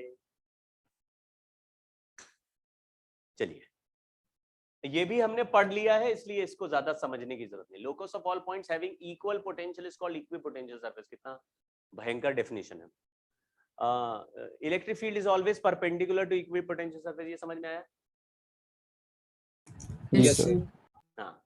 अब क्योंकि इलेक्ट्रिक फील्ड हमेशा इक्विपोटेंशियल सरफेस पे होगा, तो अगर दो इक्विपोटेंशियल सरफेस कहीं पर इंटरसेक्ट करेंगे तो वहां पर इलेक्ट्रिक फील्ड इंटरसेक्शन पॉइंट पे 0 होगा। जैसे मैंने बोला, एक इक्विपोटेंशियल सरफेस ये है और एक इक्विपोटेंशियल सरफेस ये है, और दोनों कहीं बीच में इंटरसेक्ट हो रहे हैं। दिखाई दे रहा है क्या फोटो आपको? तो Yes, अगर मैं sir. बोलूं इस इंटरसेक्शन के हर पॉइंट पर इलेक्ट्रिक फील्ड का आंसर क्या है, आप 0 Zero. बोल दीजिए। क्यों? क्योंकि अगर ये सरफेस हमने बनाया तो इलेक्ट्रिक फील्ड हर पॉइंट पे इसके परपेंडिकुलर चलेगा। समझ गए क्या? जी सर. और अगर दूसरा सरफेस बनाया तो इलेक्ट्रिक फील्ड हर पॉइंट पे उसके भी परपेंडिकुलर चलेगा। इसका मतलब है पॉइंट ऑफ इंटरसेक्शन पे इलेक्ट्रिक फील्ड के कितने डायरेक्शन हो गए? 2. तो क्या एक ही इलेक्ट्रिक फील्ड के 2 डायरेक्शन हो सकते हैं क्या? No, No, sir. sir. नहीं। इसका मतलब है अगर तुम ऐसे टेढ़ा बीच में डायरेक्शन बनाओगे तो एक के परपेंडिकुलर नहीं होगा या दूसरे के परपेंडिकुलर नहीं होगा, तो आप फंस गए। आप कहेंगे यार, हम बोलते हैं जब इसके परपेंडिकुलर लिखते तो ये इक्विपोटेंशियल होता है, लेकिन ये नहीं हो पाता। तो खेल समझिए गए कि जहां पे इंटरसेक्ट होगा वहां पे नेट फील्ड क्या होना चाहिए? 0. क्योंकि अगर 0 है तो 0 का कोई डायरेक्शन नहीं होता। 0 पे पोटेंशियल कांस्टेंट रह सकता है क्या? फील्ड अगर 0 Yes, होती है sir. तो पोटेंशियल कांस्टेंट रह सकता है कि नहीं रह सकता? Yes, sir. रह सकता है, और उसमें 2 डायरेक्शन पे भी चिंता की बात नहीं होती। तो कहीं पर सर बोले तो हमने कोई, सिर्फ पॉइंट ऑफ इंटरसेक्शन क्यों देखा हो, तो पूरे प्लेट पे भी वो इलेक्ट्रिक फील्ड 0 है. क्या क्या क्या? सर तो हमने इक्विपोटेंशियल प्लेट के इंटरसेक्शन को ही क्यों देखा? पूरे प्लेट पे ही इलेक्ट्रिक फील्ड 0 होगी ना, क्योंकि सब में पोटेंशियल कांस्टेंट है. नहीं, आप समझे नहीं। अगर मान लो मैं आपको एक सरफेस ऐसा दिखा दूं और मैं बोल दूं इसके हर पॉइंट पर पोटेंशियल मतलब इलेक्ट्रिक फील्ड का वैल्यू डायरेक्शन ऐसे परपेंडिकुलर है, लेकिन कहीं पर वैल्यू ज्यादा कहीं पे कम है, तो पोटेंशियल चेंज होगा कि नहीं होगा? देखो, एक सरफेस ये है, मैंने बोला यहाँ पे इलेक्ट्रिक फील्ड का वैल्यू 100 है परपेंडिकुलर, यहाँ पे 20 है लेकिन परपेंडिकुलर, यहाँ पे -30 है लेकिन परपेंडिकुलर, यहाँ पे 110 है लेकिन परपेंडिकुलर, यहाँ पे 50 है लेकिन परपेंडिकुलर। तो बताओ यहाँ से यहाँ जाएंगे पोटेंशियल बदलेगा कि नहीं बदलेगा? बदलेगा. कम हो. बदलेगा। तो यहाँ पे अलग अलग पॉइंट पे इलेक्ट्रिक फील्ड का वैल्यू अलग अलग है, तो लेकिन पोटेंशियल बदलेगा? पोटेंशियल नहीं बदलेगा। इलेक्ट्रिक फील्ड बदल रहा है लेकिन पोटेंशियल का वैल्यू यहां से यहां तक चेंज नहीं हो रहा। क्यों? क्योंकि हर जगह इलेक्ट्रिक फील्ड का डायरेक्शन कैसा है? परपेंडिकुलर। सरफेस के परपेंडिकुलर है। तो मैंने बोला ये जो पूरी प्लेट है इसमें हर जगह फील्ड परपेंडिकुलर हो सकता है, हर जगह फील्ड परपेंडिकुलर किसी भी वैल्यू का हो सकता है, मतलब कहीं ज्यादा कम कुछ भी हो सकता है। इक्विपोटेंशियल सरफेस है तो हर जगह फील्ड परपेंडिकुलर होगा। ऐसे ही यहां पर भी लिखना पड़ेगा हर जगह परपेंडिकुलर होगा। Yes sir. लेकिन जहां पे इंटरसेक्शन हो रहा है वहां पे तो दो परपेंडिकुलर आ गए ना, क्योंकि जी वो तो सर। इंटरसेक्शन एक ही पॉइंट होता है ना, एक पॉइंट है ये वाला क्रॉस वाला। तो यहां पे तुम पहले वाले का परपेंडिकुलर बनाओगे तो दूसरे के परपेंडिकुलर नहीं रहेगा, वो कहेगा भाई इसके सरफेस पे बदलेंगे। और दूसरे का परपेंडिकुलर बनाओगे तो पहले के परपेंडिकुलर नहीं रहेगा। तो तुम कहोगे यार यहाँ पे ये भी और वो भी दो परपेंडिकुलर नहीं आ सकते, तो इस पॉइंट पे ऐसा क्या वैल्यू ले सकते हैं कि परपेंडिकुलर नहीं लिखने से भी पोटेंशियल चेंज ना हो? 0. 0। तो वैल्यू कुछ भी हो सकती थी, लेकिन कुछ भी वैल्यू में इस पॉइंट पर वैल्यू क्या रहेगी? उसके आगे Zero. पीछे वैल्यू हो सकती है लेकिन इस पॉइंट पर वैल्यू क्या रहेगी? तो Zero. ये रूल थोड़ी ना है कि सर एक जगह अगर 0 हो गई तो पूरे सरफेस पे 0 होगी। ये थोड़ी ना बोला जा रहा है कि सर एक जगह 100 लिख दी तो सब जगह 100 लिखो। क्यों भाई?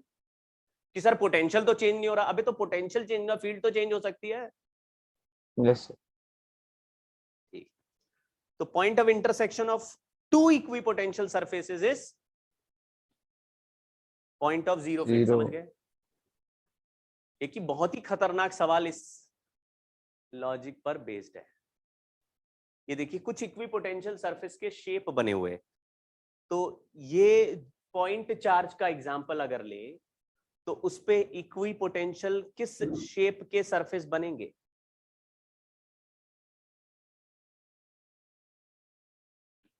स्फेरिकल। ये पॉइंट चार्ज है।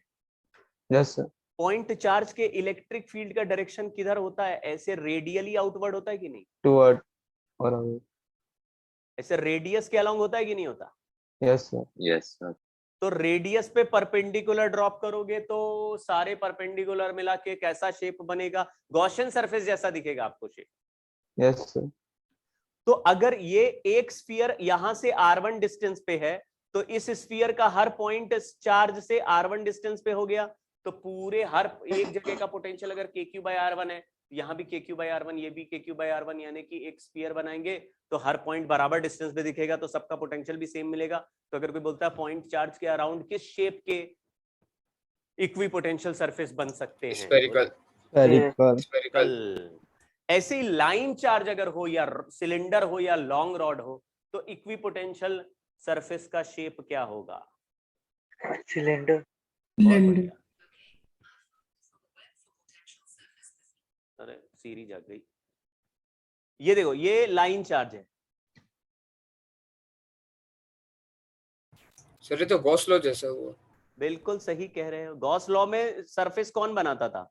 हम बनाते थे ये सोच के कि हर जगह इलेक्ट्रिक फील्ड का एक जैसा पिक्चर दिखे, लेकिन यहाँ पे एक जैसा पोटेंशियल दिखे। तो काफी कुछ सिमिलर कॉन्सेप्ट बन रहा है कि चारों तरफ सिलेंडर बनाया तो इस सिलेंडर का हर पॉइंट इस रॉड से क्या आ रहा है? बराबर डिस्टेंस पे आ रहा है।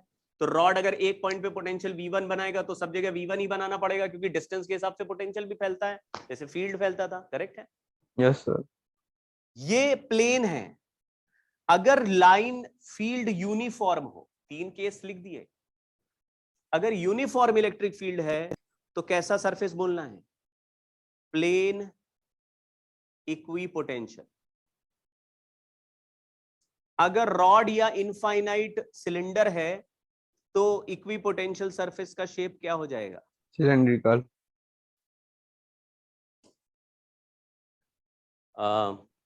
मतलब इनमें से कोई हो सकता है ऑब्जेक्टिव सवाल बन के आ जाए कि हमारे पास एक सिलेंडर है तो उसके चारों तरफ इक्विपोटेंशियल सरफेस का शेप बताओ।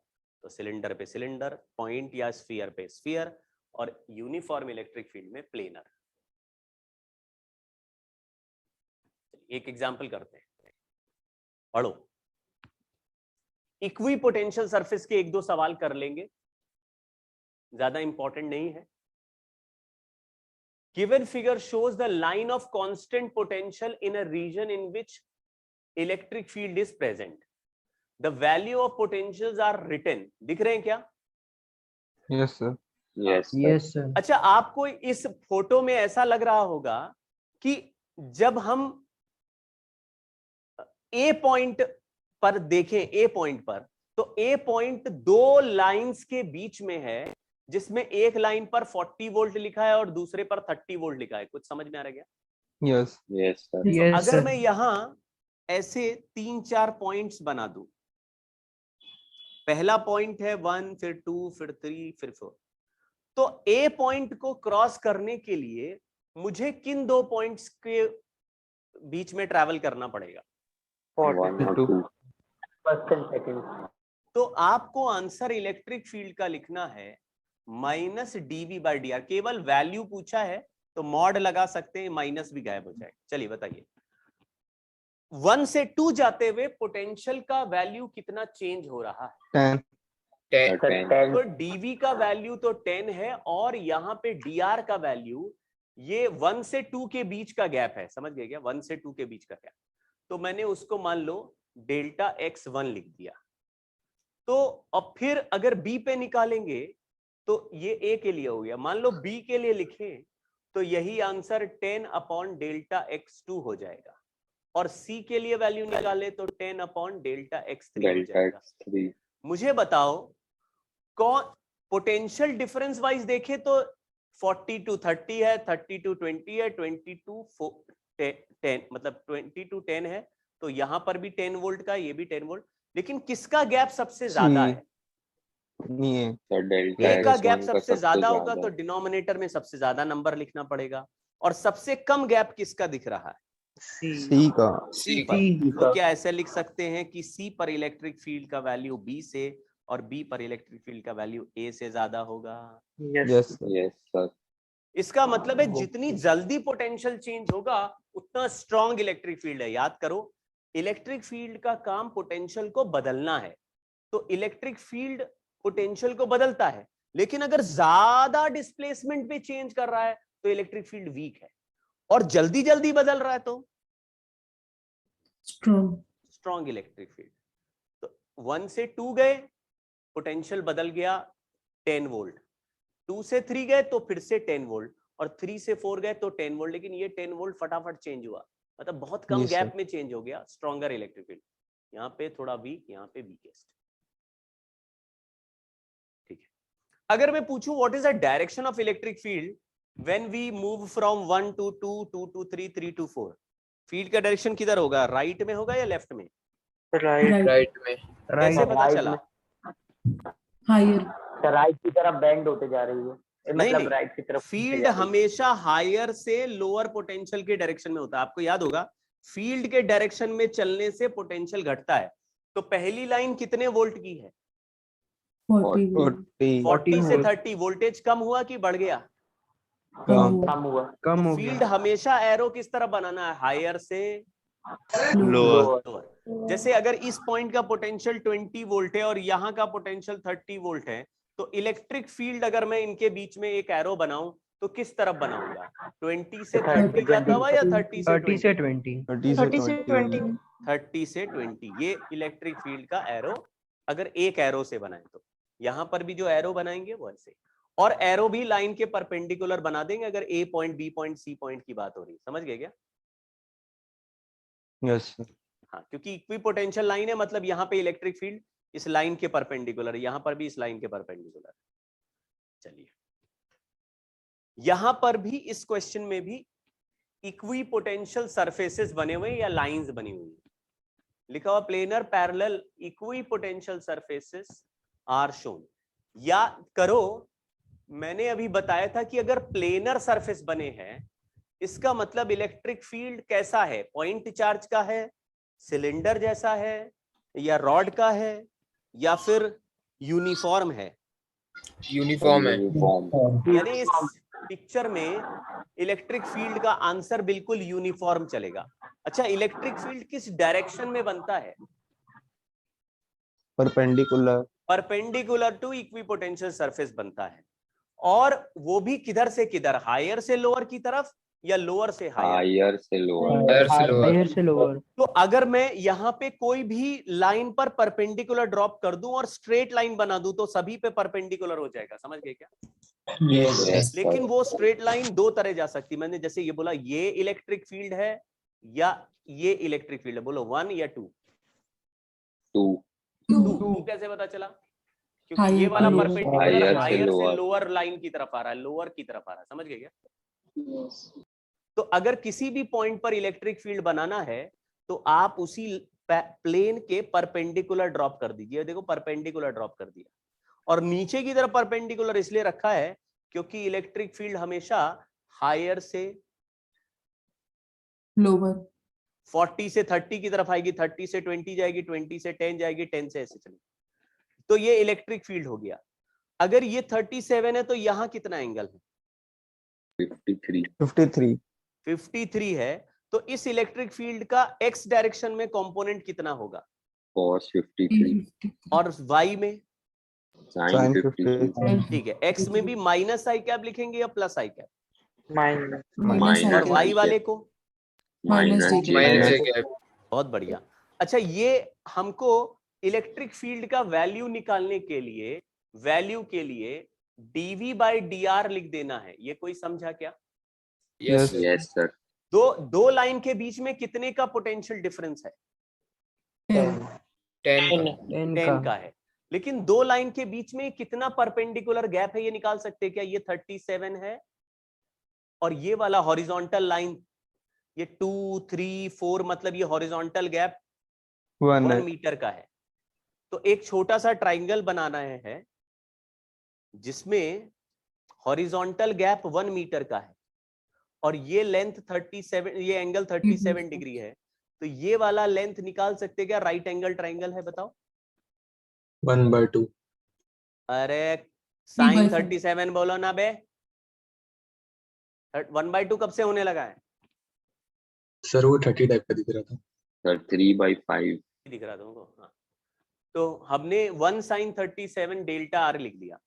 तो ये दो लाइन के बीच में जितना गैप है वो डेल्टा आर है, और इन्हीं दोनों लाइन के बीच में जितना पोटेंशियल डिफरेंस है वो डेल्टा वी है। तो पोटेंशियल का वैल्यू 30 से 20 हो गया, कितना आया? 10 वोल्ट। और इन्हीं दोनों लाइन के बीच में परपेंडिकुलर गैप कितना आया? वो आया 1 sin 37। sin 37 3/5 होता है, तो 10/3/5 किया तो 50/3 वोल्ट पर मीटर इलेक्ट्रिक फील्ड का वैल्यू आ गया। लेकिन इलेक्ट्रिक फील्ड को वेक्टर फॉर्म में लिखना है बच्चों, तो हमको क्या लिखना चाहिए? सर कंपोनेंट ले लेंगे। तो हमारा आंसर आ रहा है E cos 53 minus i cap minus i cap plus E sin 37 minus j cap. E की जगह क्या लिख दे? 50/3। 50/3 cos 37 4/5 लिख दिया, minus i cap plus 50/3 into 3/5 minus j cap. पर सर फील्ड तो परपेंडिकुलर है तो cos 53 नहीं होगा उधर। x कंपोनेंट cos 53 होना चाहिए। तो x कंपोनेंट और क्या लिखे? अच्छा True, cos cos 53, अरे हाँ सही कहा, पोपट हो गया। 53 है और 37 लिख रहे हैं। यहां बोला इलेक्ट्रिक फील्ड एक्स एक्सिस के साथ 53 बना रहा है, तो E cos 53 और यहां पे E sin 53। सही कहा भाई, मिस्टेक था मेरा। तो यहां लिख दिया 53 3/5 और यहां पे भी लिख दिया 53, इसको लिख दिया 3/5, यहाँ पे 4/5 लिख दिया 4/5। 5 कैंसिल करा तो 10 इंटू 4 40/3 हो जाएगा, और ये कैंसिल करा तो 10 हो जाएगा। तो हमारा आंसर आया -10 आई कैप माइनस 40/3 जे कैप। ठीक है क्या? Yes sir. Yes sir. अब ये इलेक्ट्रिक फील्ड यूनिफॉर्म आया कि नॉन यूनिफॉर्म? यूनिफॉर्म। यूनिफॉर्म आया, इसलिए बोल रहा है determine the electric field vector eight 1, 2, -1। तो मुझे फर्क नहीं पड़ता क्योंकि ये यूनिफॉर्म है तो हर जगह सेम ही होगा। करेक्ट है। सर अगर नॉन यूनिफॉर्म आता तो इंटीग्रेट कर देते हैं। नॉन यूनिफॉर्म आता तो फिर -dv/dr मतलब डिफरेंशिएट करके निकालते। यस। ये सवाल आप करना। सवाल में लिखा है कि दो चार्जेस हैं, एक का वैल्यू 4 है, दूसरे का वैल्यू 1 है, और ये बीच में एक इक्विपोटेंशियल सरफेस बना हुआ है। पोटेंशियल इक्विपोटेंशियल सरफेस है, लेकिन ये बीच में इंटरसेक्ट हो रहा है। इंटरसेक्ट सुनते ही आपके दिमाग में क्या आता है? जीरो। Electric field zero. वहां पे क्या जीरो होगा? इलेक्ट्रिक फील्ड इलेक्ट्रिक फील्ड वहां पे क्या होगा? यहाँ जीरो होगा। तो सवाल यही पूछा है कि find separation r between the charges. तो मैं इधर वाले डिस्टेंस को r1 मान लूं और इधर वाले को r2 और बीच के फील्ड को जीरो करूं, तो क्या एक इक्वेशन बनते हुए दिख रही है? Yes sir. यस क्या सर इक्वेशन बनेगी? KQ1 KQ1 by R1 1 square plus KQ2 by R2 square equal to 0 0। हाँ, प्लस की मतलब दोनों पॉजिटिव है तो ये बोल रहा अवे, वो बोल रहा अवे, तो माइनस ही कर दो। तो KQ1 by R1 square equal to KQ2 by R2 square। समझ गए क्या? Yes sir yes sir. अभी एक इक्वेशन दो अननोन है। दूसरा देखो इस सवाल में क्या लिखा है, क्या लिखा है यहाँ पे? सर पोटेंशियल दिया 900 वोल्ट। अच्छा बताओ, एक पॉइंट चार्ज के पोटेंशियल का फॉर्मूला क्या होता है? KQ1 यार तो KQ1 by R1 इसने बनाया, इसने कितना बनाया? KQ2 by R2 और दोनों मिला के टोटल वोल्टेज कितना दिया हुआ है? देखो 900। 900। Total potential 900 volt. आपको दो इक्वेशन बनते हुए दिख रही क्या? जी सर। आ जाएगा। पोटेंशियल Yes, लिखते समय ऐड हो रहा है और फील्ड सब्ट्रैक्ट क्यों हो रहा है भाई? देखिए सर, वेक्टर क्योंकि है। जीरो है। स्केलर कि क्वांटिटी। फील्ड एक वेक्टर है, अपोजिट डायरेक्शन है, इसलिए सब्ट्रैक्ट हो रहा है, जीरो हो जा रहा है। पोटेंशियल ऐड हो जाएगा, पोटेंशियल स्केलर है। समझ गए क्या? जी सर। दो अननोन और दो इक्वेशन सॉल्व करेंगे तो R1 R2 आ जाएगा। जी sir. Yes sir. R1 R2 आ गया तो फिर सेपरेशन कैसे निकालेंगे? R1 plus R2 R1 plus R2। तो यहां तक अब आज हमने पोटेंशियल के बारे में बात किया। पोटेंशियल को भाई बच्चों 4-5 बार पढ़ना, तब आप जाके आपको दिमाग में बैठेगा। सर पोटेंशियल की एक थ्योरी भी मैं आपको अलग से भेजता हूँ, उसको भी पढ़ लेना। हाँ बोलो भाई। सर यहाँ पे तो सर पॉइंट चार्ज पोटेंशियल का लेंगे ना पॉइंट सर, ना चार्ज कि इलेक्ट्रिक फील्ड का। क्या पॉइंट चार्ज पोटेंशियल का मतलब? सर आप बोले कि sir K into Q1 by R square। हाँ सर वहां जब भी R होगा।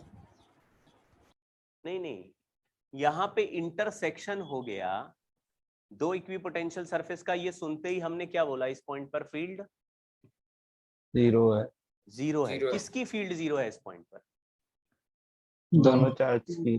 नेट दोनों फील्ड। चार्ज की मिला के फील्ड जीरो है। तो एक चार्ज की फील्ड का फॉर्मूला क्या लिखोगे? KQ1 by R। KQ1 by R1 square. तो Yes, sir.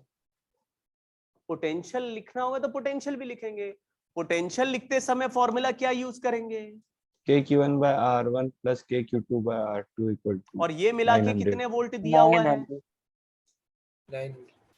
ये अलग चीज हो गया। अब ये थोड़ी ना, क्या मतलब, मैं तुम्हारा सवाल नहीं समझा कि सर पोटेंशियल लिखा है तो फिर R स्क्वायर क्यों लिख रहे हैं?